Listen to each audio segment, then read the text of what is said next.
पहले आँख ना मिले लो काका लो बैठ के खाता रहे मेहरा रू बेना हाँ कतारी है ना बाड़ी जान तर के न बिया है ना ता कतारे रोटी नहीं चुप चुप खाई खाई खाई स्वामी जी खाई रही कह के बोली लो मर्द लो और रोआ कहीं है आए बेरा पहले आँख ना मिला जाइए बेरा खाना देख के मेहरा तने अलमारी में साड़ी सरे होते तले खाइल रोक दल बड़े सानल भात डार्लिंग नजर मिलाओ ना घोटा नहीं रहा है एक तो बैठ के खाओ था बताइए घरी तो देखो तो नहीं कि देहातवा में ठीक बा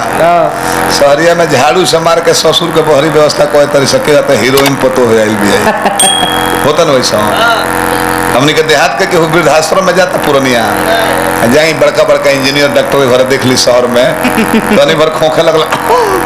अरे दमा हो गया है पहुंचाया बोले जाके मेहरारू अभी मरद अलग बड़ा तो मेहरारू गाड़ी से छोड़ लिया यहीं पर आइए हर चीज का व्यवस्था मिलेगा यहाँ हर एक चीज मिलेगा हर एक चीज मिलेगा यहाँ एक से एक दुखिया इन्हें अपना सेटलमेंट बना लीजिएगा तो समय के बदलाव हो कुल पहले गवात रहे पर्दा टांग के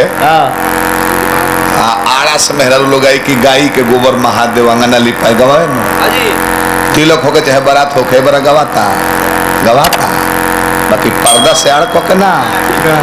ब्यूटी पार्लर समय जितने बदलत जाए परिवर्तन हो जाए पहले देखो कि ना हो चाचा तो केहू के मेहरारू बाउर ना मिली ऐसे कि पहले लोग अपना बेटी से डाउन दुल्हा खोजत हला माने दुल्हा के बुझाई कि हमर मेहरारू हमर से निमन बिया तो केहू के झगड़ा होई डर भय बन रही ए बेरा रुपया के बोले करिया मेहरारू बिया आ गोर दुल्हा खोई देहल उ जीवन भर लड़ते रहत रह वो तर तो कहतर का हो कालिदास वो केने रहलू तो बोले तो कहतिया गोर मर्द के देखे बोला चरखा हो काका तू के लव मैरिज पसंद से शादी होता तो तलाक होता पहले केहू तलाक देता लो पहले मेहरारू लोग के हिम्मत रहे बुढ़वा का लोग बैठल बा बिना गलतियों के दुई तबड़ कस दी हैं वो बरोबर ना बोली हैं ए बरा के नयका हीरो लोग एक तबड़ मरला तले दुई फाइट नकलुल पर मरले बे नॉनसेंस 4 बजे छुट्टी हुआ 8 बजे आ रहा है 4 घंटा कोई व्यवस्था में था तुम उधर